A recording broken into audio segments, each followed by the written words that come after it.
She always fights. அது ஒரு விஷயத்துக்கு வந்து பார்த்தீங்கன்னா, ஸ்டர்னா நின்னு ஃபைட் பண்ணி முன்னாடி போயிட்டே இருப்பாங்க.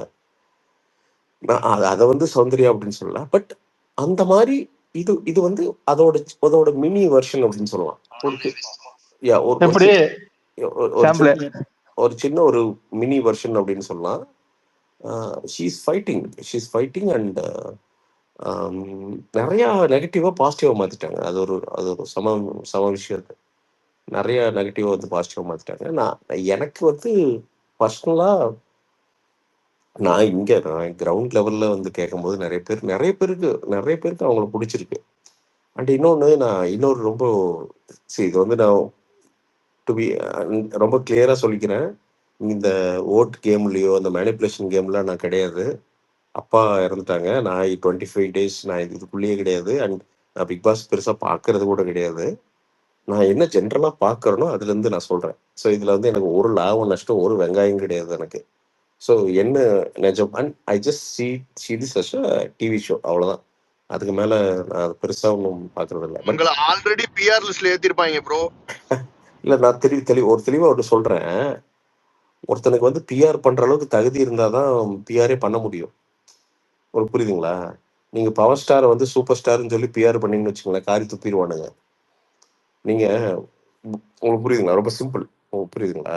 பவர் ஸ்டார் சீனிவாசன் வந்து அடுத்து நீங்க தான் சூப்பர் ஸ்டார் அப்படின்ட்டு வந்து நீ பவர் ஸ்டார் வந்து 10 கோடி தரேன்னு வச்சுக்கோங்களேன், அடுத்து சூப்பர் ஸ்டார்னா எடுத்து துப்பிடுவானுங்க. யாரா அவன் அப்படின்ட்டு துப்பிடுவானுங்க. அந்த மாதிரி ஸ்டஃப் இருந்தால் தான் முதல்ல ப்ரொமோட்டே பண்ண முடியும். நீங்க நல்லா தெரிஞ்சுங்க. இதுக்குள்ளேயே நிறைய வந்து பார்த்தீங்கன்னா நிறைய வித்வான்கள் இருக்கானுங்க, தோசை திருப்பி இருக்கானுங்க இந்த பிக் பாஸ்க்குள்ளேயே. அதாவது அவன்லாம் பிக் பாஸ்ல இருந்தானாவே எனக்கு தெரியாது, டு பி ஆனஸ்ட். 2 3 பார்ட்டிகளாக இருக்கேன். ஓ, இவன்லாம் பிக் பாஸ்ல இருந்தானா அப்படிங்கிற பார்ட்டியில் நான் பேர் சொல்லப்பா ஒன்று வந்துருவாங்க. இப்போ அவங்களுக்கு இடையில ஒரு பேர் வாங்குறது இருக்குல்ல. இப்போ எல்லாரும் சௌந்தர்யா, நீ நல்லதோ கெட்டதோ சௌந்தர்யாவை பேசாம உன்னால பேச முடியறது இல்லைல்ல. இப்போ சௌந்தர்யாவோட எதிரணியும் சரி, சௌந்தர்யாவை பேசாம அவங்கள அவாய்ட் பண்ணிட்டு ஒரு டாபிக் எடுக்க முடியல. அப்படிங்கிறப்ப ஷி ஹஸ் அச்சீவ்ட் சம்திங் தானே. தானே மேட்ரு தானே. ஆமா ஆமா அண்ட் இன்னொன்று, தன்னை பிடிச்சவங்கள ப்ரொமோட் பண்றதுல என்ன பிரச்சனை இருக்குதுங்கிற இது என்ன நான் என்ன கேட்குறேன், இது ஒன்றும் எலெக்ஷன் ஏன்டா? எலெக்ஷனுக்கே நீங்க காசு வாங்கி தானே ஓட்டு போடுறீங்க. ஏன்டா அதை விட இது என்ன குத்தமாடா? ஏன்டா ஒரு கேம் ஷோ அவங்களுக்கு பிடிக்குது, பிடிச்சவங்க எல்லாம் சேர்ந்து ஒரு குரூப்பா சேர்றாங்கன்னு வச்சுக்கோங்களேன், சேர்ந்து ஒரு ஓட்டு போடுங்கன்னு சொல்றதுல எந்த தப்புமே கிடையாது. நான் அப்படி நடந்தா நான் சொல்றேன், நான் அதுல ஒன்றும் தப்பே கிடையாது. அது அவன் திறமை. இல்ல பிரசாந்த் ம், ப்ரோ, இதுல சாரி டு இன்டரப்ட், இதுல இன்னொரு இது என்னன்னா, ம். இவங்க என்ன மத்தவங்க எல்லாம் எஃபர்ட்ஸ் போடுறாங்க, இவங்க எதுவுமே பண்ணல. எதுவுமே ஒருத்தங்களை பிடிக்கிறதுக்கு கூட இதெல்லாம் பண்ணாதான் பிடிக்கணும்னு எழுதி வச்சிருக்கானுங்க. எதுவுமே என்ன பண்றது? என்ன என்ன என்ன என்ன பண்றது? கார்பெண்டர் மாதிரி ரம்பத்தை எடுத்து பிக் பாஸ் செட்டை வந்து அறுத்து வேற மாதிரி வந்து மாத்தி அமைக்கணுமா? இல்ல வந்து பாத்தீங்கன்னா, கை கரண்டி எடுத்து 4 கையில கால்ல பூரா கரண்டிய புடிச்சுட்டு 24 மணி நேரம் சமைக்கணுமா? இல்ல வந்து பாத்தீங்கன்னா, டாய்லெட் பிரஷ் எடுத்து அந்த ஏதோ ஒரு படத்துல வந்து ஏதோ விளம்பரத்துல வந்து வாய் வாய் ஈன்னா வந்து வெள்ளையா தெரியுமா? அந்த மாரி பளபளன்னு டாய்லெட்ட வந்து கழுவி விடணுமா? என்னதான் பண்ணணும்? டேய்! என்னடா பண்ணணும்? அறம் பத்தல ப்ரோ. ஏன் என்ன ஹரிஷு? அறம் பத்தல. அறம் பத்தலையா? என்ன அறம் என்ன அறமா என்ன இருக்கு அறம்? அறமாவது மொறமாவது. டேய்! நான் என்ன சொல்றேன், அந்த பொண்ணா இருக்குடா. அப்படிங்கிறப்ப அது ஃப்ளாஸ் எல்லாம் இருக்கதான் செய்யும். நீங்க 1 மணிக்கு குத்த வச்சு உட்காந்துக்கிட்டு, நாளைக்கு எப்படி பண்ணலாம்? எத எப்படி போர்ட்ரே பண்ணலாம்? நம்மள வந்து எப்படி பார்ப்பாங்க? நான் ஷாருக் கானா? நான் தான் அடுத்த ஷாருக் கானா? எனக்கு கால் ஷீட்லாம் வரப்போதா? ஐய்யய்யோ! வெளியில போனா கால் ஷீட்லாம் நான் எப்படி மேனேஜ் பண்ணுவேன்? அதாவது டேய், அதாவது இவனுக்கு தகுதிக்கு சம்மந்தமே இல்லாம எல்லாம் உட்காந்து நைட்டு 12 மணிக்கு உட்காந்து குசு குசுன்னு பேசுறது. அந்த பொண்ணு 12 மணிக்கு கொறட்டி விட்டு நிம்மதியா தூங்கிட்டு இருக்கும். இவனுங்களுக்கும் அந்த பொண்ணுக்கும் அவ்வளோதான் வித்தியாசம். அது ரியாலிட்டில இருக்குது அவ்வளோதான். ஜாலியா உட்காரும். பசிச்சதா போய் எடுத்து சாப்பிடும். அது அது ஓகே. அது திருடி சாப்பிடுங்க. பசிச்சா என்ன பண்ண முடியும்? இப்ப என்ன பண்ண முடியாதுங்க. எடுத்து சாப்பிட தான் செய்வோம். சரி, அது பிரச்சனையா அதான் ஆகட்டும். அவ்வளோதான். இன்னைக்கு நீ சப்போர்ட் இருக்கிறங்காட்டி தானே இவ்வளோ தூரம் வந்திருக்கு இந்த பொண்ணு. ஸ்டஃப் இல்லைன்னா வந்திருக்காதுல்ல. 4, 5,000 தூக்கியிருப்பானுங்கல்ல. இதுதான் ப்ரோ, கமல் சாருக்கு தான் இருக்கணும், ரஜினி சாருக்கு ஏன் ஃபேன்ஸ் இருக்குன்னு கேக்குற கதை தான். ஒவ்வொருத்தருக்கும் ஒரு டேலண்ட், ஆ, அவங்கவுங்க ஃபேன்ஸ்க்கு ஆ அவங்கவுங்கள பிடிக்க போகுது. எக்ஸாக்ட்லி. ஏன்னா see, அந்த பொண்ணு பார்க்கும்போது நெறைய பேர் என்னன்னா, அந்த பொண்ணு கூட நெறைய பொண்ணுங்க ரிலேட் பண்ணிக்கிறாங்க. அதான் உண்மை. ஏன்னா, பொண்ணுங்க வந்து நிஜமா இருக்கும்போது அப்படிதான் இருப்பாங்க ஆக்சுவலா. உங்களுக்கு புரியுதுங்களா? அந்த நல்லா நல்லா பாருங்க. அந்த பொண்ணு பார்த்துக்கிட்டா பெருசா மேக்கப் எல்லாம் போடாது. காலைல எந்திரிச்சு வந்து பார்த்தீங்கன்னா, 3 மணி நேரம் போட்டு அதெல்லாம் பண்ணாது. அது சும்மா ஏதோ பண்ணும். நேச்சுரலாவே அழகா இருக்கிற ஒரு பொண்ணு. இன்னொன்னு நான் அழகா இருக்கேங்கிற அந்த விஷயத்த வந்து எங்கேயும் போயிட்டு வந்து பார்த்தீங்கன்னா, நின்னு அந்த அந்த தோரணை பண்றது அதெல்லாம் பண்ணாது. ஸோ அது ஆட்டோமேட்டிக்காவே அது புடிக்க ஆரம்பிச்சுருது பொண்ணுங்களுக்கு. "ஏ ஓகேடா. இது நம்ம ஓகே." டூ பி ஹானஸ்ட் என் தங்கச்சிக்கு ரொம்ப பிடிக்கும். அதனால தான் சொல்றேன் நானு. சவுண்ட்டே இருந்தேன். யார் சவுண்ட்னா, "சௌந்தர்யா தான். அந்த பொண்ணு பார்த்தீல்ல எனக்கு ரொம்ப பிடிக்கும்." அப்படிங்கும். என் தங்கச்சிக்கு பிடிக்க வேண்டிய அவசியமே கிடையாது டூ பி ஹானஸ்ட். அவ எங்கேயோ உட்காந்து ஒரு கோயம்புத்தூர் பக்கத்துல இருக்கிற ஒரு சின்ன ஒரு ஒரு சொல்லப்போனா ஆல்மோஸ்ட் கிராமத்துல இருக்கிற ஒரு இடத்துல உட்காந்து பார்க்குறா அதைய. அப்போ அவளுக்கு அந்த பொண்ணு கனெக்ட் ஆகுதுன்னா, ஷி இஸ் பீயிங் ரியல் அவ்வளோதான். ஷி இஸ் பீயிங் ரியல் அவ்வளோதான். That's all. ஸோ அதனால கனெக்ட் ஆகுது. ஸோ இதெல்லாம் வந்து என்னன்னா, யூ கேனாட் இது வந்து எப்படின்னா, இதெல்லாம் வந்து பார்த்தீங்கன்னா, நீங்க வந்து நடிச்சு கொண்டு வர முடியாது. நீங்க 100 நாள்லாம் நடிக்க முடியாது நீங்க. 1 நாள் நடிக்கலாம், 2 நாள் நடிக்கலாம். 100 நாள் நடிச்சு நீங்க வந்து ஒரு இமேஜ் எல்லாம் கொண்டு வர முடியாது. சட்டியில என்ன இருக்கோ அதான் அகப்பையில வரும். ஸோ அந்த பொண்ணுக்கு வந்து ஒரு போன வருஷம் இதே மாதிரி தான் ப்ரோ, இதே கமெண்ட் தான் அர்ச்சனாக்கு வச்சாங்க. ஓகே. நான் என்ன சொல்றேன், இவ்வளவு தூரம் சூப்பரா நடிக்கக்கூடியவங்க, அழுகக்கூடியவங்க எல்லாம் இருந்தாங்கன்னா பேசாம அவார்டு கொடுத்துரு, இல்ல ஆஸ்கருக்கு பரிந்துரை பண்ணிட்டு போயிரு, இல்ல ஒத்துக்கோ உண்மைன்னு. இது ரெண்டுல ஏதாவது ஒண்ணுக்கு ஒத்துவா. இப்ப 2 மணி நேரம் அழுக வச்சிருக்காங்க ப்ரோ இந்த போன ஓ! வாரம். எதுக்குங்க? இவரு நம்ம தலைவர் பிளான் உள்ள போய் அடிப்பேன், இவளை உடைப்பேன்னு சொல்லிட்டு வெளியில சவால் விட்டு உள்ள யாரு போயிட்டு உடைச்சது? பிளான் பண்ணி ரவீந்திர சார் தான் வெளியிலேயே பிளான் ஃபுல்லா உள்ள போய் எல்லா கண்டஸ்டன்ஸையும் வச்சு இன்னொரு இவரை வந்து சரி. முன்னிறுத்திட்டு சவுண்டோட கான்ஃபிடன்ஸை உடைச்சு ரைட். ஃபுல்லா இது சரி. பண்ணணும்னு யாரு சரி. சொன்னா எப்படி ஆடுவாங்க ரைட். எல்லாம் சரி. பண்ணிருக்காரு. எல்லாம் அதாவது பண்ணிட்டீங்க. எப்படி போனாருன்னா, ஆக்சுவலா இப்போ ஒருத்தவங்க ஒயின் கார்டோ இதுல போறாங்கன்னா, அந்த ஷோல அவங்க ஏதாவது ஒரு கிளாஸ் பண்ணிருப்பாங்க. அந்த கிளாஸை வச்சு அவங்கள உடைக்க ட்ரை பண்ணுவாங்க. ஆனா இவரு சரி சாமுவேல், இப்ப எல்லாம் பண்ணிட்டாரு. பண்ணி இப்ப சௌந்தர்யாக்கு சப்போர்ட் ஜாஸ்தி ஆயிடுச்சு. அவ்வளவுதானே? அவ்வளவுதான். ஆமா, அதுதான் பாசிட்டிவ் ஆயிடுச்சு. ஆனா தலைவர் என்ன பண்ணாருன்னா, இங்க வெளியில சோசியல் மீடியால அவருக்கு இருக்கிற வெஞ்சன்ஸை வச்சுட்டு இன்னொரு ஆளை சப்போர்ட் பண்ணி அவரை டைட்டில் வின்னர் ஆக்கி காமிப்பேன் தமிழ் அப்படின்ற ஒரு இதுல சோசியல் மீடியா வேற. நல்லா தெரிஞ்சுக்க. ஒரு அடிஷனல் இன்ஃபர்மேஷன் மட்டும் யா சொல்றேன் யா பிரசாந்த் ப்ரோ. ரவி சார் வந்து இங்க ஒரு ஸ்பேஸ்லயே வந்தாரு. அவ என்ன தெரியுமா, ஒண்ணுமே இல்ல பிரச்சனை. அவங்களுக்கு ஃப்ரெண்ட் இருக்காங்க வெளில, விஷ்ணுன்னு போன சீசன்ல ஒரு இருக்காரு. அவரு வந்து இவங்களுக்கு போன் பண்ணி, ஏங்க நீங்க ரொம்ப சௌந்தர்யாக்கு நெகட்டிவா பேசுறீங்க, பாசிட்டிவா பேசுங்க, அந்த மாதிரி ஏதோ அப்ரோச் பண்ணிருக்காரு. This is what is done. நான் அதே ஸ்பேஸ்ல அவர் இது சொன்னோம்னா அவர்கிட்ட கேட்டேன், சார் இப்ப நீங்க ஒரு படத்தை எடுக்கிறீங்க, படத்துக்கு ஒருத்தர் நெகட்டிவ் ரிவ்யூ கொடுத்தா நீங்க போன் பண்ணி என்னெல்லாம் சார் பண்ணுவீங்க? அந்த ஒருத்தங்களுக்கு பிடிச்சவங்களோ ஃப்ரெண்டோ ஒருத்தங்க இருக்கிறாங்கன்னா அவங்களுக்கு முடிஞ்ச இது வழியா ட்ரை பண்ண மாட்டாங்களா அப்படின்னு கேட்டேன். உங்களுக்கு தெரியும் நான் என்ன சொல்றேன்னு. புரியுது. இல்ல இது ஒண்ணுல ஹரிஷ், இது என்னன்னா அவரு ரவீந்திரன் சார் ரியாலிட்டியில் இருக்காரா என்னன்னு தெரியல. சோசியல் மீடியா மட்டுமே வந்து சௌந்தர்யாவுடைய நாமினேஷனையோ இல்ல வந்து வின்னிங்கையோ முடிவு பண்றது இல்ல. Social media just a part. இது வந்து டிவில ரீச் ஆகுது. பல கோடி பேருக்கு ரீச் ஆகுது. அங்க அவங்களுக்கான இமேஜ் உருவாக்கப்படுது. அது வந்து உண்மையாலுமே கேரக்டர் இருந்தா தான் இமேஜ் உருவாக்கும். அங்கிருந்தா வோட்டிங் வருது. அங்கிருந்தா நெறைய லார்ஜ் சங்க் ஆஃப் வோட்டிங் அப்படிங்கிறது அங்கிருந்து தான் வருது. இதே ரவீந்திரன் வந்து ஒரு நைட் உட்காந்து குத்த வச்சு உட்காந்து இங்க ட்விட்டர் ஸ்பேஸ்ல வந்து இப்ப நான் சொல்ற மாரி தான். நாளைக்கு பாரு நான் ரஜினிகாந்த் என்ன பண்ண போறேன் பாரு. போயஸ் கார்டன்ல நான் போய் போர்டெல்லாம் தூக்கி வீசி, நாளைக்கு வந்து ரஜினிகாந்த் ஒண்ணும் இல்லாம பண்ணான் அப்படின்னு நினைச்சுட்டு நான் காலைல போனேன்னா, நல்லா பழைய செருப்பு எடுத்து டபால் டபால்னு அடிச்சு விடுவாங்க. போடா அந்த பக்கம் அப்படின்ட்டு. என்ன, இல்ல நாளைக்கு விஜயன் நான் என்ன பண்ண போறேன் பாரு. அவர் என்ன பெரிய கட்சியெல்லாம் ஆரம்பிக்கிறாரு.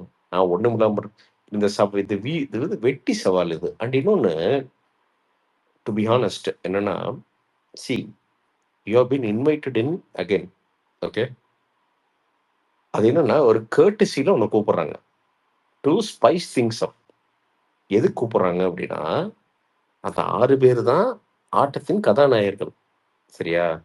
நீ சும்மா போய் வித்துவான் நீ. சைடுல போய் மேளதாள ஊது, பிபி ஊது, டும் டும் பண்ணு. இல்ல வந்து பன்னீர் தெளி, உன்னை வந்து சும்மா வாழை மரம் கட்டுறதுக்கு கூப்பிடுறாங்க உன்னைய. புரியுதா? உன்னை வந்து கேம் விட்டு தூக்கி வீசிட்டு தான் திருப்பி உள்ள கூப்பிடுறாங்க. அதை இவங்க புரிஞ்சுக்கணும். அப்போ அங்க போய் உன்னோட ரோல் என்ன? ரோல் என்னன்னா, ஃபன் பண்ணி உன்னோட இமேஜ் ஏத்திக்க. இப்ப நான் ரவீந்திரன் சாரா இருந்தேன்னா, நான் என்ன பண்ணுவேன் அப்படின்னா, தேவையில்லாம உள்ள போயிட்டு ஒரு வெஞ்சன்ஸ் யார் மேலயும் ஆகட்டுங்க. அவங்க ஜஸ்ட் தே ஆர் கண்டஸ்டன்ட்ஸ்ங்க. தட்ஸ் ஆல்ங்க. They have not killed any human being or hurt, இல்லாட்டி கை கால்லாம் எதுவும் பட்டல. ஏதாவது ஜஸ்ட் ஒரு எப்படி சொல்றது, ஏதாவது ஒரு ஒப்பீனியன் டிஃபரன்ஸ் இருக்கும் மேக்ஸிமம், அவ்வளவுதான். ரவீந்திரன் சாருக்கும் இப்போ வந்து சௌந்தர்யாக்கும் மேக்ஸிமம் அவ்வளவுதான் இருந்திருக்கலாம். அப்ப என்ன பண்ணலான்னா, உனக்கு வந்து ஒரு அடிஷனல் ஸ்க்ரீன் ஸ்பேஸ் கிடைக்குது உனக்கு. அவ்வளோ பெரிய டிவி சேனல்ல ஒரு பீக், இப்போ 100th டே அப்படிலாம் வரும்போது ஒரு நல்ல ட்ராக்ஷன் இருக்குது, ஒரு பீக் கிடைக்குது அப்படிங்கிறப்போ, you go use it in a constructive way. எல்லாத்தையும் சப்போர்ட் பண்ணு, எல்லாத்தோடையும் ஃபன் பண்ணு, ஹாப்பியா இரு, நல்ல இமேஜ் ஒன்று கிரியேட் பண்ணு. அதை வச்சுட்டு வேற ஒரு ஆப்பர்ச்சுனிட்டி முன்னாடி போ. லாஜிக்கலாக இதானே வந்து ஒர்க் அவுட் ஆகிற ஒரு மேட்ரு. இப்போ நீ இப்படி என்னத்தை உடைச்ச? நீ என்ன உடைச்ச? உன்னால என்ன உடைக்க முடியும்? அப்படியெல்லாம் வந்து ஒரு அப்படி பார்த்தா இப்போ விஜயண்ணா வந்து, இப்போ விஜயனுக்கு பரவப்படுற நெகட்டிவிட்டியில விஜயண்ணா 3 நாள்லயே காணாம போயிடணும். இப்போ ரஜினி சார் 6 மாசத்துலயே காணாம போயிடணும். அவங்கள இங்கிருந்து 50 வருஷம் இருப்பாங்க. ஏன்னா அவங்களுக்கான பாசிட்டிவ் இமேஜ் அப்படிங்கிறது இதை விட 1000 மடங்கு. Same with Soundarya. நீ ஒரு 4 பேர் ஹேட் பண்ணலாம், அவன் 40 பேர் லைக் பண்றானே, நீ என்ன பண்ணுவ? அதை உடைக்க முடியுமா உன்னால? அந்த இமேஜ் உடைக்க முடியுமா? இப்போ அந்த பொண்ணு அழுக வச்சா நான் வெறுப்பாயிட்டானுங்க. ஆஹா டேய் வேணும்னே பண்றீங்கன்ட்டு எல்லாம் சேர்ந்து ஓட் போட ஆரம்பிச்சிட்டாங்க. என்ன பண்ணுவீங்க நீங்க? ஸோ என்ன தப்பு பண்ணுச்சு? நான் ஜென்ரலா பாக்குறேன். நான் என்ன தப்பு அந்த பொண்ணு பண்ணுச்சு? என்ன அப்படி ராங்கா ஏதாவது பண்ணிச்சா? யாராவது ஃபேக்கா லவ் பண்ணிச்சா? நான் கேட்குறேன். ஃபேக்கா லவ் பண்ணிட்டு வந்து பாத்தீங்கன்னா, நான் லவ் பண்ண இவங்களே நாட் டிசர்விங்னு ஒரு கன்க்ளூஷனுக்கு வந்துடுறாங்க ப்ரோ. அதை எப்படி இவங்க சொல்லுவாங்க? அந்த பொண்ணுக்கு ஏன் கிளாப்ஸ் வருதுன்னு ஆடியன்ஸ் அதை போய் ஆராய்ச்சி பண்றதை விட்டு நான் எப்படி கிளாப்ஸ் வாங்கணும் தானே யோசிக்கணும். அதை விட்டு அதுக்கு எப்படி கிளாப்ஸ் வரலாம், அதுக்கு எப்படி இவ்வளவு சப்போர்ட் வரலாம் அப்படின்னு யோசிச்சா இல்ல என்ன? அதான் சொல்றேன். அது வந்து என்னன்னா, அது நீ நிஜமா இருக்கணும், அது நீ அத்தன்டிக்கா இருக்கணும். அது கிளாப்ஸ்ங்கிறது அது ஆடியன்ஸ் கிட்ட இருந்து வர்ற ரெக்கக்னிஷன். அது நீ காசு கொடுத்தெல்லாம் வாங்க முடியாது. நீ வந்து பிஆர் பண்ணியெல்லாம் சௌந்தர்யாவுக்கு வந்து அவ்வளோ பெரிய சௌந்தர்யாங்கிற பெரிய மல்டி பில்லியனர் கிடையாது. அவங்க வச்சிருக்க ஒரு பழைய பேக்கரி ஒன்று இருக்குது, அவ்வளோதான். அதை வச்சுட்டு அந்த அம்மா எவ்வளோ பிஆர் பண்ணும்? லாஜிக்கலாக நான் கேட்குறேன். நான் என்ன, நீங்கள் அத்தனை என்ன இருக்கிறதே வந்து ஒரு பேக்கரி என்ன, மீறி தலையில சொன்னோம்னா ஒரு 1-2 கோடி ரூபாய்க்கு சொத்து இருக்கலாம் மீறி போனா. அதை வச்சு நீங்கள் எவ்வளோ பிஆர் பண்ணுவீங்க நீங்கள்? அதுவும் வந்து சாலிட் அசெட்ஸ், லிக்விடா ஏதோ சேவிங்ஸ் ஒரு 10-20 லேக்ஸ் இருக்கலாம் மீறி போனா. நான் சொல்றேன், நான் என்ன பிஆர் பண்ணுவீங்க நீங்க? 20 லேக்ஸ் எல்லாம் வந்துங்க, உண்மையா சொல்றேன், ப்ராக்டிக்கலா ஒரு வாரத்துக்கு கூட பிஆருக்கு பத்தாது. அப்போ இதெல்லாம் சும்மா புல்ஷிட்டுங்க. உட்காந்துக்கிட்டு பிஆர் பண்றாங்க, வெங்காயம் பண்றாங்க அப்படிங்கிறதெல்லாம் புல்ஷிட்டுங்க சுத்தமா. She is authentic and she has. எனக்கு சௌந்தர்யாட்ட பிடிச்சது என்னன்னா, அந்த பொண்ணோட பிரச்சனையை அந்த பொண்ணே ஷேர் பண்ணிடும். அது எங்கேயும் மறைச்சு வச்சது கிடையாது. அது பாட்டுக்கு அதோட யதார்த்தமான விளையாட்டே இருக்குது. அதனால இங்க வருது. And she deserves to be in the final. எனக்கு தெரிஞ்சு வின் பண்ணாலும் ஆச்சரியப்படுறதுக்கு இல்ல. நான் அதை வந்து அதுவும் ஒத்துக்கிட்டாங்க அந்த பிளாட்ஃபார்ம்லயே. ஆக்சுவலா அந்த பிஆர் டாபிக் வரும்போது நான் என்னுடைய ஃப்ரெண்ட்ஸு கிட்ட நான் வந்து வெளியில கொஞ்சம் தெரியணும்னு சொல்லிட்டு என்னோட பத்தி போஸ்ட்லாம் ரீல்ஸ்லாம் போட சொல்லிட்டு தான் நான் வந்தேன். இங்க இருக்கிறவங்க மீதி பேர் எல்லாம் ஒரு சீரியல் ஆர்டிஸ்ட், மூவிஸ்ல நடிச்சிருக்கீங்க. எனக்கு வந்து நான் அந்த அளவுக்கு ஃபெமிலியர் கிடையாது. ஸோ நான் அந்த ஷோல ஏதாவது பண்றதுனாலதான் அவங்க எடுத்து போடுறாங்க. நான் எதுவுமே பண்ணலன்னா எப்படி அவங்க போடுவாங்க அப்படின்னு அந்த ஓப்பனாவே அவங்க சொல்றாங்க அதுல. ஓ ஐயா ஓகே. இல்ல அக்செப்ட் பண்ணிக்கிட்டாங்க. ஃப்ரெண்ட்ஸ் பண்றாங்க அப்படின்றது சொல்றாங்க. பியர்ன்றது ஃப்ரெண்ட்ஸ் மீன்ஸ் விஷ்ணு அவர் வந்து ஆக்சுவலா ஃப்ரெண்ட்ஸ்ன்றது தாண்டி இப்ப ரிலேஷன்ஷிப் இல்ல பிரதர், அததான் சொல்றேன். நான் அந்த பொண்ணோட பிளஸ் அதான் சொல்றேன் நான். ஆமா. நீங்க பிஆர்ங்கிறது பர்சனல் ரிலேஷன்ஷிப்புங்க. இப்ப பர்சனல் ரிலேஷன்ஸ் அதான் பிஆர். அண்ட் இது ப்ரொமோஷன் அப்படிங்கிறதெல்லாம் வந்துங்க, திருப்பி சொல்றேன், காசு கொடுத்தெல்லாம் பண்றதுக்கெல்லாம் சௌந்தர்யா கிட்ட காசு இல்லை. சௌந்தர்யாட்ட காசு இருந்தது அப்படின்னா, அது விஜய் டிவியே வாங்கியிருக்கும். அப்படி காசு இருக்கணும். இல்ல பிக் பாஸே வந்து நடத்த தெரியணும். அந்த அளவுக்கு காசு இருக்கணும். அதெல்லாம் இல்லாம தான் அது பிக் பாஸ்ல ஒரு கண்டஸ்டன்ட்டா வருது. எவனாவது 1000 கோடி வச்சிருக்கிறவன் வந்து பிக் பாஸ்ல கண்டஸ்டன்ட் ஆவது பார்த்துருக்கீங்களா? அவனுக்கு 50,000 இல்லன்ட்டு தான் அவனே இங்க வர்றான். அதனால அதெல்லாம் இல்லைங்க. அந்த பொண்ணுக்கு நான் பார்த்த வரைக்கும் நேச்சுரலாவே ஒரு பெரிய அட்ராக்ஷன் இருக்குது.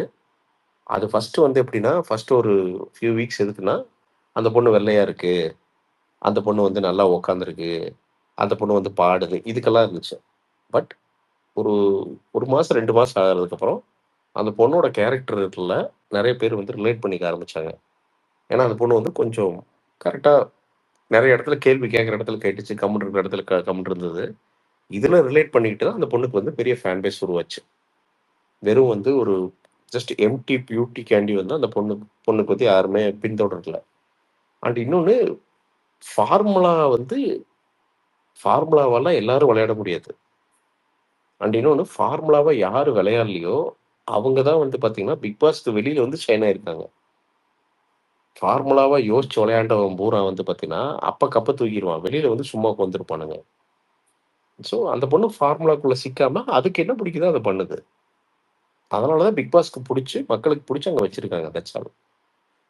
இல்லன்னா ரவீந்தர் சாருக்கு இருக்கிற கேம் நாலேஜுக்கு அவரு தான் ஃபைனல்ல உட்கார்ந்திருக்கணும். எக்ஸாக்ட் நண்பா. இது இங்க நாலேட்ஜ் எல்லாம் இல்ல நண்பா. நெறைய பேத்துக்கு ஒண்ணும் புரிய மாட்டேங்குது நண்பா. இங்க என்னன்னா, Bigg Boss is about your character.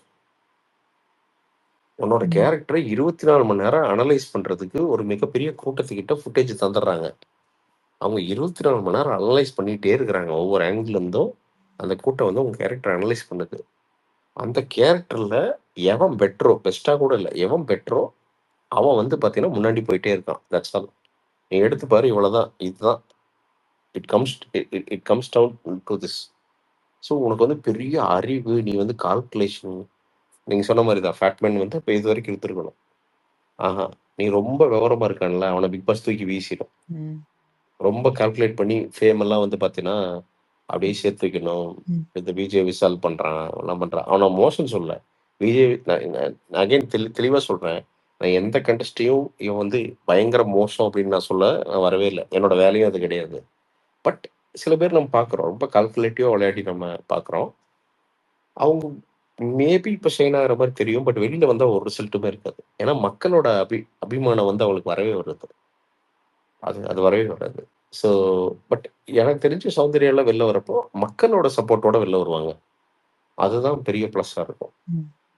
Pretty sure பெரிய ஒரு 4, 5 ப்ராஜெக்ட் சைன் பண்ணுவாங்க. அடுத்த லெவல் போவாங்க. கரெக்ட்டா யூஸ் பண்ணிட்டாங்க அப்படின்னா பிளாட்ஃபார்ம, எனக்கு தெரிஞ்சு ஒரு நல்ல ஆக்ட்ரஸா, நல்ல ஒரு ஆர்டிஸ்ட்டா, ஃபீமேல் லீடுன்னு விட்டுருங்க. நல்ல ஒரு எப்படி சொல்றது? கன்டென்ட் ஓரியன்டட் லீடா வருவாங்கன்னு நெனைக்கிறேன் எனக்கு தெரிஞ்சு. நல்ல கன்டென்ட் படத்துல நடிச்சு அடிச்சு தூக்கி மேல வந்தாலும் வந்துருவாங்கன்னு நெனைக்கிறேன். அத நான் ரொம்ப சாலிடா பிலீவ் பண்றேன். Because she has that capacity. அது நான் அது அது நம்மளால ஃபீல் பண்ண முடியுது. ப்ரோ பிரசாந்த் ப்ரோ பாருங்க, ஒரு ஸ்பேஸ்ல பேசிக்கிறாங்க. இவங்களுக்கு வந்து குக்கிங் பண்ண தெரியல, இவங்க எப்படி வந்து வின் பண்ணுவாங்க ப்ரோ? குக்கிங்க்கும் வின்னிங்க்கும் என்ன ப்ரோ சம்பந்தம்? அப்படிலாம் பேசுறாங்க ப்ரோ. அப்போ செஃப் இந்த வெங்கடேஷ் பட்டை தான் விடணும். என்ன எல்லா பிக் பாஸ் ஷோலையும் வந்து வெங்கடேஷ் பட்டை விட்டுட்டு அவரு தான் அப்புறம் எல்லாத்தையும் வின் பண்ணுவார். அப்போ வெங்கடேஷ் பட்டை அவர் இன்னொருத்தர் இருப்பார்ல, அவரு குக் வித் கோமாளி. அப்போ குக் வித் கோமாளியா மாத்திர வேண்டியதான்னு நினைக்கிறேன். எல்லாம் சமையல் ரூம் மட்டும் மற்ற ரூம் எல்லாம் வந்து நம்ம எடுத்துடலாம். என்ன 4 சமையல் ரூம் வச்சுக்கலாம். என்ன தினமும் காலைல எவன் வந்து இட்லி நல்ல குஷ்பு இட்லி எவன் சமைக்கிறானோ அவன் வந்து அடுத்த ரவுண்டு போறான். அடுத்து வந்து பார்த்தீங்கன்னா எவன் மிளகா பஜ்ஜி நல்லா சூடா போடுறானோ அவன் வந்து 15வது நாள். அடுத்து வந்து எவன் தோசை வந்து முருகலா சுடுறானோ அவன் வந்து 30வது நாள்ல வந்து இப்படி Cook with Comali cum Bigg Boss அப்படின்னு ஒன்று வச்சிட வேண்டியதான். பிக் பாஸ் நடத்த முடியாது. அப்போ டேய் சோறாக்கா இருக்கடா பிக் பாஸ் போறீங்க வெண்ணீங்களா? இது யாருங்க சொல்றாங்க இந்த மாதிரி லூஸ்தனமான விஷயங்கள்லாம்? ஏங்க போன வாரம் லிட்டரலா அந்த பொண்ணு போன வாரத்துக்கு முந்தின வாரம் நான் கத்துக்கிறேங்க, நீங்க என்ன வந்து அது தெரியல இது தெரியல, நீங்க செய்ய மாட்டேன், எனக்கு வாய்ப்பு கொடுக்க மாட்டீங்க. ஆனா நான் என்ன இந்த ஃபைனல் வீக் வந்துட்டேன், இதுக்கப்புறம் நம்ம 8 பேர் தான் இருக்கோம், நான் கத்துக்கிறேன் அப்படின்னு சொல்லி ஒரு சான்ஸ் கேட்டு அவங்க வர்றாங்க. அது நல்லா பண்ணாங்க. அதுவும் இன்சார்ஜ் குக்கிங் இன்சார்ஜா வந்து நல்லா பண்ணாங்க. கடைசி நாள்ல மீதமுள்ள, அதாவது இப்போ இன்னைக்கு நேற்று வந்து பன்னீர் சமைச்சு 10 பேர் ஷேர் பண்ணி எல்லாம் சாப்பிட்டு மீதி இருக்கிற ஒரு ஆள் சாப்பிடக்கூடிய பன்னீரை ஃப்ரிட்ஜில் வச்சிருக்காங்க. இவங்க வந்து ஓகே என்ன பண்ணிட்டாங்க, ஃபர்ஸ்டா ஒரு ஆள் காலையில வந்து அவசரமா பசிக்குதுன்னு சாப்பிட வரும்போது எடுத்து ஒரு கன்சர்ன்ல சரி நீங்க சாப்பிட்டுருங்க, பின்னாடி ம் வரவங்களுக்கு ஃப்ரெஷ்ஷா சமைச்சு கொடுத்துக்கலான்னு கொடுத்துட்டாங்க. ஏன்னா குக்கிங் ம் இன்சார்ஜ் கிட்ட ஒருத்தர் பசிக்குதுன்னு வந்து கேட்டா அவங்க கொடுத்துதான் ஆகணும். அதுக்கு கண்டிப்பா ஒரு ஓகே டைலாக் விடுறாங்க, மெஜாரிட்டி மைனாரிட்டி இந்த வீட்டுல மதிக்க மாட்டேங்கிறாங்க, எங்க ம் எல்லாரையும் கூப்பிட்டு வச்சு அதை கேட்காம பிரிச்சு கொடுக்காம கொடுத்துட்டாங்க, அவசரப்பட்டாங்கன்னு அந்த ம் பொண்ணை போட்டு அடிக்கிறாங்க எல்லாம். அந்த ஏடா ப்ரோ என்னடா ப்ரோ 22 கேரட் கோல்டியாடா குடிச்சிட்டு ப்ரோ இருந்தாங்க. பிரசாந்த் ப்ரோ இது கூட விருங்க, நீங்க வந்து காமராஜர்ல கொண்டு வந்தாரு ப்ரோ ஒருத்தர். காமராஜருக்கும் காமராஜர் பன்னீருக்கும் எப்படிலாம் சோறு போட்டிருக்காரு அப்படின்னு நான் நாட்டுல காமராஜருக்கு அப்படின்னு. ஏன்டா பழைய பன்னீருக்கும் காமராஜருக்கு என்னடா சம்மந்தம் இருக்குது? என்னடே யாருங்க அவன்? காமராஜர்ல இவங்க எடுத்தது முத்துக்குமரன். முத்துக்குமரன். முத்துக்குமரனா? அவன் எதுக்குங்க காமராஜர்லாம் போனா? பன்னீருக்கும் காமராஜருக்கும் என்னங்க சம்பந்தம்? அவன் கொஞ்சம் அப்பப்போ இதெல்லாம் எச்சு பேசுவான், ஏதாவது எதுகை முனையா. ஓகே, ஓஹோ, பரவாயில்ல, அவனுக்கும் நல்லா ஸ்ட்ராங் ஃபேன் பேஸ் இருக்கு. பட் இது வந்து புல்ஷிட் சீரியஸ்லி. இது வந்து தேவையில்லாத ஒரு வசனங்கள் இதெல்லாம். ட்ரை பண்றாங்க. இப்ப என்னதான் பிரச்சனை சீரியஸா? ஒன்னு ட்ரை பண்றாங்களா, அந்த பொண்ணு ஒத்துக்குது இல்ல, மத்தவன் எல்லாம் பூரா சமைச்சு கிழிச்சிட்டானுங்களா எனக்கு தெரிஞ்சு. ஏனுங்க எவனுமே இல்லை, எவனுக்குமே சமைக்க தெரியாதுங்க. அதான் உண்மை. இவனுங்களுக்கே எவன் ஒரு கிளாரிட்டி கிடையாது. இது பேச்சு போட்டியா சமையல் போட்டியா என்னன்னே ஒரு கன்ஃபியூஸ் ஆயிட்டாங்க. இல்ல, நான் என்ன கேக்குறேன், பழைய பன்னீரும் காமராஜரை எவன்டா எடுத்தது? டேய், காமராஜர் என்ன ஒரு உயிரோடு இருந்தாருன்னா, டேய் இதுக்கு தாண்டா நான்லாம் வந்து ரொம்ப நொந்திருப்பாரு எனக்கு தெரிஞ்சு. வேற ஏதாவது பேசலாம், அதாவது ஏதாவது அரசியல் சார்பா ஏதாவது வந்து ஒரு பேச்சு போட்டி வைக்கிறாங்க, அப்ப சௌந்தர்யா ஏதாவது தப்பா பேசியிருந்ததுன்னா ஒரு காமராஜர்ல இருந்து பேசலாம். இல்ல வேற ஏதாவது பேச்சு கிச்சு ஒரு ஜென்ரலா பரவாயில்ல. ஏடா பன்னீருக்கு காமராஜருக்கு எப்படி லிங்க் பண்ணா லிங்க் ஆக மாட்டேங்குதா? அவர் சாப்பிட்டு கூட இருக்க மாட்டாரா? ப்ரோ ப்ரோ நான் சொல்லட்டுங்களா, காமராஜர் காலத்துல பன்னீர் இருந்தானே எனக்கு தெரியல.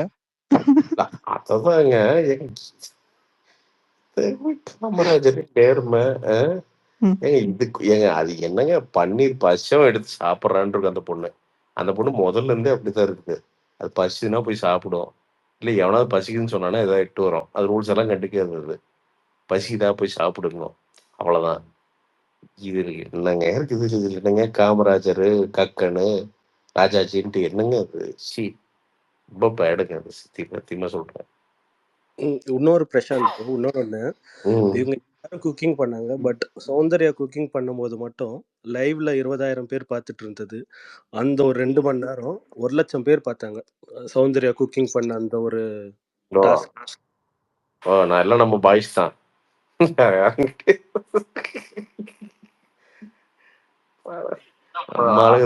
அதுல ஒரு செம்மையா பண்ணியா பண்ணிருப்பாங்க, மத்தவங்க எல்லாம் சீரியஸா மூஞ்சி வச்சுட்டு பண்ணாங்க. அதுதான் பிரதர், நான் அதுதான் சொல்றேனே பிரதர். இவனுங்க முத நாள்ல இருந்தே பிரதர் நானும் தான் பாத்துட்டே இருப்பேனே பிரதர். 11 மணிக்கு போய் வெளியில உட்காந்துக்குவானுங்க பிரதர் குத்த வச்சு.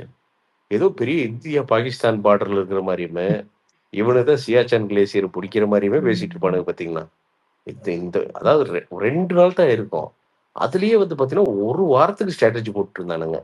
நான் யோசிச்சே, யாரா நீங்க எதுக்கு இவ்வளவு பயப்படுறீங்க? ஏடா ஒன்னா கேம் குள்ள இருப்பீங்க, இல்ல தூக்கி வீச போறாங்க, அவ்வளவுதானே. விளையாடுங்கடா, கேம ஃபன் பண்ணுங்கடா. ஆனா ஒண்ணுங்க, எனக்கு உண்மையாலுமே சொல்றேன், இவனு இந்த மங்குடிங்கெல்லாம் இருக்கிறங்காட்டிக்கு ரஞ்சித் அண்ணன்லாம் வந்து நான் எல்லாம் 10 நாள்லயே போயிடுவாருன்னு நினைச்சேன். ஆனா பக்கத்துல இருக்கிறவன் எல்லாம் சூர மங்குடியா இருக்கிறங்காட்டிக்கு அண்ணன் எல்லாம் பயங்கர ஃபேமஸ் ஆயிட்டு. ப்ரோ இல்ல ப்ரோ பிரசாந்த் ப்ரோ, கவுண்டமலைய படம் வந்து ஓடுனோட அண்ணன் இருந்த நாள் ஜாஸ்தி ப்ரோ. நீங்க வேற இன்னைக்கு பாப்புலர் ஸ்டார், நீ கொங்கு பெல்ட்ல அண்ணன் பாப்புலர் ஸ்டார். அண்ணன் வந்து இனி வாழ்நாள் ஃபுல்லா கொங்கு பெல்ட்ல வந்து பாத்தீங்கன்னா மிக்ஸி கடை, கிரைண்டர் கடை, நானும் கோயம்புத்தூர் தான் ப்ரோ பிரசாந்த் ப்ரோ. இங்க எல்லாம் இது வச்சாங்க, கட் அவுட் வச்சாங்க அவருக்கு. நீங்க அததாங்க சொல்றேன் நானு. அவர் ஒண்ணுமே இல்லைங்க. இனி வந்து பாத்தீங்கன்னா தவிட்டு கடை, எண்ணெய் கடை இதெல்லாம் ஓப்பனிங் பண்ணியே அவர் வாழ்க்கையை ஓட்டிடலாம். தினம் ஒரு கடை ஓப்பனிங் பண்ணாருன்னா ஒரு 50,000 1,00,000 தருவாங்க. ஜாலியா வாங்கி உள்ள போட்டு ஜாலியா ஹாப்பியா இருக்கலாம். அண்ணன் வந்து அந்த ஃபேன் பேஸ் உருவாக்கிட்டாரு. ஏன்னா இவனுக்கு தான் ஏதாவது பண்ணுமே. இப்போ உண்மையாலுமே இவனுக்கு எல்லாம் என்டர்டைன்மெண்டா இருந்தாருன்னா இப்ப ரஞ்சித் சார் தான் தேவைப்பட்டிருக்காது. என்னடா இவரு மொக்கையா இருக்காரு, இவரு போயிடுறேன்னு 20 நாள்லயே போயிருப்பானுங்க. இவனுக்கு எப்ப பார்த்தாலும் இருக்குன்னா, எப்ப இட்லி வரும், எப்ப தோசை வரும், எப்ப கிண்டுறது. இதுதான் இப்ப இவனுக்கு சண்டையே அதுதான். சமையல் ரூம் பக்கத்துல உட்கார்ந்துட்டே சண்டை போட்டுட்டு இருப்பானுங்க பார்த்தீங்கன்னா. ஆமாங்க ப்ரோ. திடீர்னு நம்ம சிவாஜி பேரன்லாம் பார்த்தீங்கன்னா, திடீர்னு பாடலாம் ஆரம்பிச்சாரு. அப்படின்ட்டு சமையல் ரூம் அந்த மாதிரி. இல்ல அது ஒரு நான் உண்மையாங்க ஃபர்ஸ்ட் ஒரு 20, 25 நாள் பார்த்தேனுங்க. ரொம்ப சரிங்க ப்ரோ. சின்சியரா பார்த்தேன். தலைவலி வர ஆரம்பிச்சிருச்சு ராஜு ஒரு பாயிண்ட்ல. நம்மளால தாங்கவே முடியல. யாரா என்னடா இந்த மொக்கையா இருக்குது அப்படின்ட்டு. ப்ரோ சரி ஒரு பேசிட்டே இருந்தாங்க ப்ரோ ஸ்டார்டிங்ல எல்லாம். எப்படி பாப்பீங்க அதே நீங்களா? அதேதாங்க. அந்த வெறுப்புல தான் விட்டது அதைய. Okay bro. விட்டு நம்ம இந்த பக்கம் வந்துட்டோம். ஆனா நல்ல வேளை விட்ட சந்தோஷமா போச்சு. ஏன்னா இன்னைக்கு வரைக்கும் அதான் பண்ணிட்டு இருக்கானுங்க இவனுங்க. இல்ல ப்ரோ ஆக்சுவலா நீங்க ஒரு பெரிய யூடியூபரு. நீங்களே அதிகமா பேசக்கூடிய ஆள் தான். உங்களுக்கே Yeah. அது அவ்வளோ பாக்குறதுக்கு உங்களுக்கு அவ்வளவு வருத்தமா இருக்குன்னா, இது ஃபேமிலி ஆடியன்ஸ்ல எப்படி ப்ரோ பாப்பாங்க? யோசிச்சு பாருங்க. அந்த 1 hour உட்கார்ந்து இல்ல அது ம். இல்ல ப்ரோ ரொம்ப கஷ்டம் பிரதர். அதான் சொல்றேனே பிரதர். பிக் பாஸ் என்னன்னே தெரியாம உனக்கு உள்ள வந்திருக்கானுங்கிறதா பிரச்சனைங்க. It is an entertainment show. அது உங்களுக்கு புரியுதா இல்லையான்னு கூட தெரியலங்க. அது கேம் ஷோங்கிறத விட it is an entertainment show. ரொம்ப சிம்பிள். நீங்க அந்த சாண்டி மாஸ்டர் கவின்லாம் இருந்த அந்த எபிசோடு இவனுக்கு பார்த்திருந்தாலே இவனுக்கு நிறைய எடுத்துருக்கலாம். அவங்க சாண்டி மாஸ்டர் எந்த ரூல்ஸ் இருந்தாரு, சும்மா ரேண்டமா தலைவன் ஏதோ ஒரு ஜோக் அடிப்பான், சுத்திட்டு இருப்பான். அவ்வளோ ஹாப்பியா இருக்கும் அந்த ஷோ. இன்னைக்கு இப்போ பார்த்தாலும் இந்த ரீல்ஸ்ல ஷார்ட்ஸ் எல்லாம் பார்ப்பேன். அவ்வளோ ஹாப்பியா இருக்கும் அதை பார்த்தா. ஏன்னா அவ்வளோ என்டர்டைன்மெண்ட் இருக்கு அதுல. சரி அதுலயும் பிரச்சனைகள்லாம் இருந்துச்சு. பட் ஓவரால் என்டர்டைன்மெண்ட் பார்த்தீங்கன்னா அவ்வளோ பியூட்டிஃபுல்லா இருக்கும். ஜட்ஜ் பண்ணாம எல்லாரும் சப்போர்ட் பண்ணிட்டு ஒரு மாதிரி பியூட்டிஃபுல்லா இருந்தது. ஆனா போன சீசன் கூட ஓரளவுக்கு இருந்ததுங்க. இது சும்மா இவனுக்கு கிச்சு கிச்சு கிச்சு கிச்சு கிச்சுட்டுங்க. நம்ம இந்த சீரியல் ஆர்டிஸ்ட் குரூப்ல விஜய் விசல்லாம் அல்டிமேட் பண்ண நடுவில் அவனை தன்னை ஒரு ஷாருக்கான்னு நினைச்சிட்டான் ஒரு பாயிண்ட்ல. ஐயோ நான் ஷாருக்கான் ஆச்சு, வெளில வந்தா என்ன பண்றேன்னே தெரியலையே, பூரா கால் ஷீட்டா இருக்குமே, என்ன பண்றதுன்னு தெரியலன்னு. நான் சொல்றேன், இங்க யாரையும் மோசம் சொல்லல. பட் அவனை பாக்குறப்ப சிரிப்பு தான் வந்துச்சு. ரியாலிட்டிக்கு பக்கத்துல கூட இல்லை அவன். திடீர்னு தன்னை கவின்னு நினைச்சிட்டு அந்த பொண்ணை லவ் பண்ணிக்கிட்டு, பாவம் அந்த பொண்ணு ஃபீலிங்ஸோட விளையாண்டுக்கிட்டு, அந்த பொண்ணு பாவம் ரியலைஸ் பண்ணிடுச்சுங்கிறது சந்தோஷம். ப்ரோ இன்னைக்கு பாத்தீங்கன்னா சத்யா உள்ளுக்குள்ள வந்தாங்க ப்ரோ. அவர் சொல்றாருங்க என்ன சொன்னாருன்னா, சவுண்டு என்னோட அப்பத்தாக்கெல்லாம் உனக்கு ரொம்ப பிடிச்சிருக்கு அப்படின்னு பேசினாரு. அப்போ அந்த வயசான பாட்டிக்கா சௌந்தர்யா பிடிக்குதுன்னா அவங்க வீட்டுல மனசுக்குள்ள பூந்துருக்காங்களா ப்ரோ எல்லாத்து வீட்லயும். அது ஒரு பெரிய பாசிட்டிவ். இல்ல எல்லாத்துக்கும் பிடிக்குதுங்க, அவ்வளவுதாங்க. அதான் சொல்றேனுங்க, பிடிக்குதுங்க. பிடிச்சங்காட்டிக்கு தான் எல்லாரும் உட்காந்து ஒரு டாபிக் பேசுறீங்க. எல்லாரும் அது ஒரு டாபிக்காவே மாறாது இல்லைங்களா? இப்ப அதுக்குள்ளேயே கண்டஸ்டன்ட்ல இருக்கிறாங்க, இருந்தாங்க. என்ன அவனை பத்தி எவனாவது பேசுறோமா நம்ம? யாராவது ஒருத்தர் எவிக்ஷன் ஆனது டென்ஷன் ஆனோமா? யாருமே டென்ஷன் ஆகலையே. ஏன்னா அப்பா தொலைஞ்சாண்டுங்கடா அப்படின்னு தானே இருக்குது. இப்போ திருப்பி இவ்வளவு பேர் வந்திருக்காங்க. எவனா ஒருத்தனை பத்தி அப்பா ச்சே இவன் போயிடக்கூடாது, செமையா என்டர்டெயின் பண்றாருல அப்படின்னு யாராவது ஒருத்தனை நினைக்க தோணுதா?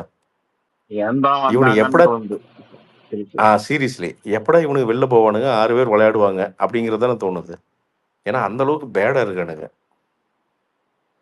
Mariam thank you and thank you all. பேசுங்க ப்ளீஸ், பேசிட்டே இருங்க. நன்றி.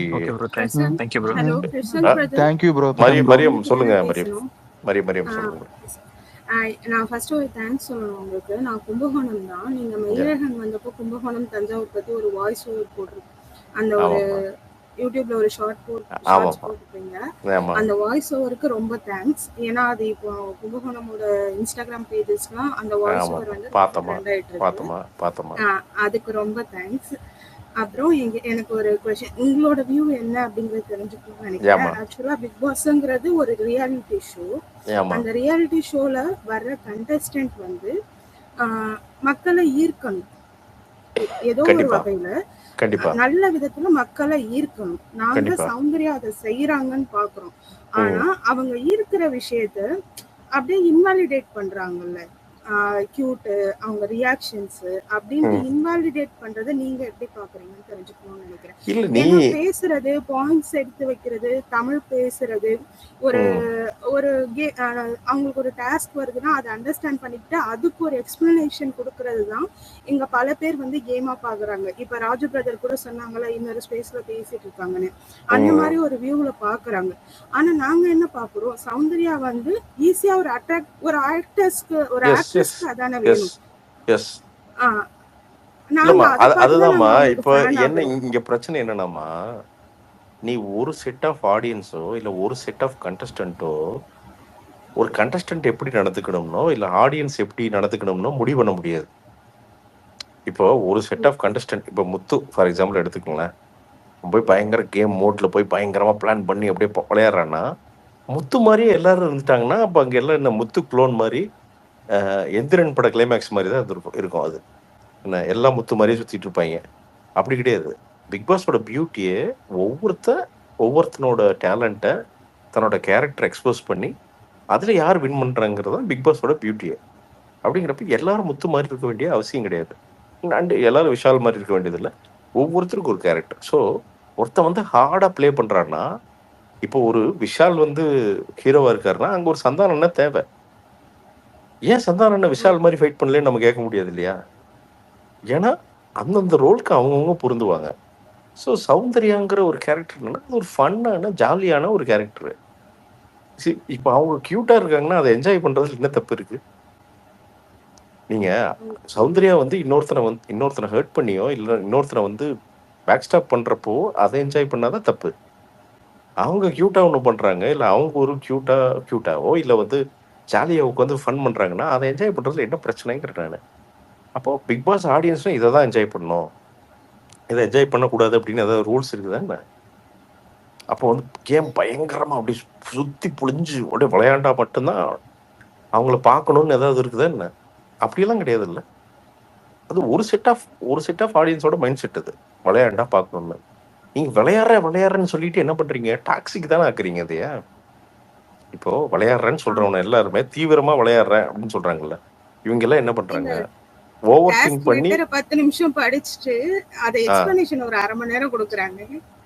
அதுதான்மா நான் என்ன சொல்றேன்னா, திருப்பி இந்த 106 நாள் விளையாடுறத ஏதோ வந்து பாத்தீங்கன்னா ஒரு 1500 நாள் டிஸ்கஸ் பண்றானுங்க. தேவையே இல்லை. டே அப்ப விளையாடுறா, தப்பா போனா பரவாயில்லடா. டே 2 தடவை நடக்கும், ஒன்னா நீ உள்ள இருப்ப இல்ல வெளில போவ, இவ்வளவுதான் மேட்ரு. அந்த டிஸ்கஷன் பண்ணா கூட பரவாயில்ல, அதுக்கப்புறம் விளையாடும் போது வந்துட்டு இது ரொம்ப நேரம் நம்ம விளையாடுறது சீக்கிரம் முடிக்கணும்னு சொல்லிட்டு ஒரு குரூப்பா சேர்ந்து ஒருத்தர் அட்டாக் பண்ணி அதுல ஜெயிக்கணும்னு பாக்குறாங்க. இல்ல அதுதான் பிரதர். இங்க என்னன்னா ஆடியன்ஸ் என்ன பார்ப்பாங்க அப்படின்னா, டேய் நீ விளையாட்ட ஜெயிக்கிறியோ தோக்குறியோ அது பிரச்சனை கிடையாது, நீ விளையாடுறப்ப யாரா இருந்த அதை பார்த்துதான் உனக்கு ஓட்டு போடுறாங்க. நீ வந்து பெரிய வந்து ஒரு ஃபார் எக்ஸாம்பிள் வந்து பார்த்தீங்கன்னா ஒரு பால் கொடுக்குறாங்க, ஒரு கேம் இருக்குது, பால் பயங்கரமாக அடிச்சிட்டங்கிறக்காண்டியெல்லாம் உன்னை பெரிய ஆளுன்னு நினைக்க மாட்டாங்க. நீ அப்போது ஒருத்தனை அடிக்கிறதுக்கு சான்ஸ் இருந்து கூட விட்டு கொடுத்தியா, இல்லை ரொம்ப ஒருத்தன் கஷ்டப்படுறான்னா அவனை ஜெயிக்கிறதுக்கு ஹெல்ப் பண்ணியா, இல்லை அவனுக்கு சப்போர்ட் பண்ணியா, கூட இருக்கிற கண்டஸ்டன்ஸ் கூட சேர்ந்து என்ன பண்ண, ஒரு டீமாக லீடராக என்ன பண்ண, இதெல்லாம் தான் பார்ப்பாங்க. இதெல்லாம் தான் அதான் சொல்கிறேன், கேரக்டர் தான் இந்த ஷோவை முடிவு பண்ணுது. உன்னோட விளையாட்டு திறமையோ, நீ பெரிய அத்லெட்டு, நான் வந்து உசேன் போல்ட் பக்கத்துல ஓடுவேன், எப்படி ஒரு எட்டி குதிச்சார் பாத்தீங்களா அப்படின்லாம் எவனும் ஓட்டு போடுறது இல்லை. பயங்கரமா தான் நிறைய பேர். ஏமா சொல்லுங்க. சௌந்தர்யா மாதிரியே சீசன் 5ல வந்து ராஜு இருந்திருப்பாங்க, ராஜு அவங்க ராஜ்மோகன் இல்ல ராஜு, அவங்க வந்து அவங்களும் இதே மாதிரி சேம் கேரக்டர் தான். அவங்க வந்து கோவப்பட மாட்டாங்க, வாண்டடா போயிட்டு ஒரு ஃபைட் பண்ணணும், இந்த கேம்ல நம்ம தெரியணும் அப்படிங்கிறதுக்காக ஒண்ணு பண்ண மாட்டாங்க. நேச்சுரலா என்ன வருமோ அதை பண்ணுவாங்க. அப்படி ஒரு அதாவது அப்படி ஒரு கண்டஸ்டன்ட் இருந்தப்போ சீசன் 5ல யாருமே அவங்கள தப்பு சொல்லல. ஆனா இந்த சீசன் 8ல ஒரு கண்டஸ்டன்ட் வரும்போது அவங்க மேல ஏன் இவ்ளோ குறை சொல்றாங்க அப்படிங்கறதுதான் எங்களுக்கு ஒரு ஆதங்கம். இல்லம்மா, இவங்க வந்து இது வந்து தேவையில்லாத ஜட்ஜ்மெண்ட்னு நான் சொல்றேன். நான் அவனோட இம்மெச்சூரிட்டியை காட்டுதுன்னு சொல்றேன். நான் இப்போ எனக்கு வந்து ஃபார் எக்ஸாம்பிள் எனக்கு ரொம்ப முத்துவை பிடிக்குது அப்படின்னு வச்சுக்கோங்களேன், ஜஸ்ட் ஒரு எக்ஸாம்பிள் சொல்றேன். எனக்கு உண்மையாலுமே முத்துவ சில விஷயங்கள்ல பிடிக்குதுன்னு வச்சுக்கோங்களேன். அதுக்காண்டி நான் சௌந்தர்யாவை ஹேட் பண்ண வேண்டிய அவசியமே கிடையாது. டேய் உனக்கு ஆமா பிடிக்குதுன்னா நீ பிடிச்சிட்டு போ. அந்த பொண்ணு வந்து வேற உன்னோட வைப்புக்கு செட் ஆகல, அவ்வளவுதான். நீ இக்னோர் பண்ணிட்டு உனக்கு யார் பிடிக்குதோ அவங்கள சப்போர்ட் பண்ணு. அதையே இன்னொருத்தரை போயிட்டு வந்து பார்த்தீங்கன்னா, நீ வந்து பிஆர் வச்சு பண்ற. அப்போ மற்றவனுக்கெல்லாம் ஓட்டு விழுகுது. அப்போ அவன்லாம் பிஆர் இல்லையா? அப்போ இதையே நீங்களும் சொன்னா, அப்போ நீங்க பிஆர் வைக்கிறேன்னு எல்லாருமே காக்கைக்கும் தன் குஞ்சு பொன் குஞ்சு. எல்லா கண்டஸ்டன்ட்டுக்குமே அவன் சுற்றி இருக்கிற ஃப்ரெண்ட்ஸு சப்போர்ட் பண்ண தான் செய்வாங்க. 4 பேருக்கு மெசேஜ் அனுப்புவாங்க, ஓட்டு போடுங்க அப்படின்னு 4 பேருக்கு மெசேஜ். இது வந்து எல்லா கண்டஸ்டன்ட்டுக்கும் நடக்கும். அப்போ இதில் சௌந்தர்யா மட்டும் என்ன ஸ்பெஷல் கேட்டகரி நான் கேட்குறேன்? விஜய் டிவியோட கோ ஓனரா சௌந்தர்யா? ஓட்டெல்லாம் கண்ட்ரோல் பண்ணுற அளவுக்கு வந்து இன்ஃப்ளூயன்ஸ் இருக்கான்னு சௌந்தர்யாக்கு? என்ன புல்ஷிட்டு, சும்மாங்க இதெல்லாம் சும்மா புல்ஷிட்டுங்க. Thanks brother. Thanks answer. தேங்க்யூமா Thank you. தேங்க்யூமா அண்ட் தேங்க்யூ. Thank you all. ஃபைனலாக ஒன்று சொல்லிட்டு போயிடுறேன். கும்பகோணம் தஞ்சாவூர் வந்து நான் ரொம்ப என்ஜாய் பண்ண ஒரு ஊர். ரொம்ப மனசுக்கு ரொம்ப நெருக்கமான ஒரு ஊர். ரொம்ப வெள்ளந்தியான மனிதர்கள். சிலவங்களாம் சொல்லுவாங்க இந்த ஊர் மோசம்னு. இல்லை, நான் பார்த்த வரைக்கும் கும்பகோணத்தில் கிடைக்கிற அந்த பொங்கலும், காலையில் வந்து அந்த அமைதியும், காஃபியும், அதை தாண்டி அந்த தண்ணியும், அது வந்து எங்கேயுமே இருக்காது. வாழ்க்கையில் ஒருத்தர் செட்டில் ஆகணும்னு நினச்சான்னா மாதம் ஒரு 10,000 ரூபா சம்பாரிச்சான்னா போதும், ஜாலியாக கும்பகோணத்தில் போய் ஒரு இடத்துல செட்டில் ஆயிடலாம். யாரும் ஒன்றும் தொந்தரவு பண்ண மாட்டாங்க. அமைதியாக ஒரு வாழ்க்கை வாழலாம். அதனால் எனக்கு கும்பகோணம் தஞ்சாவூர் அவ்வளோ பிடிக்கும் எனக்கு. ஸோ அதனால தான் இன்னைக்கு அது எதேச்சியாக சொன்ன ஒரு, எனக்கு ரொம்ப பிடிச்ச ஊருங்கிறடி சொன்ன ஒரு விஷயம். Thank you all. Thank you brother. தேங்க்யூமா Thank you, Nat. தேங்க்யூமா thank you all. Thank you Samuel. Thank you, thank you thank you, bro. Thank you Thank Raju. you. Thank you Vignesh. Thank you Thank you. Thank you. தேங்க்யூண்ணா தேங்க்யூண்ணா தேங்க்யூ தேங்க்யூண்ணா. தேங்க்யூ. வாங்கண்ணா, பிரியந்தா வாங்கண்ணா. கண்டிப்பாக வரேன் நண்பா. தேங்க்யூ நண்பா. Thank you. Thank you. Thank you. Bye.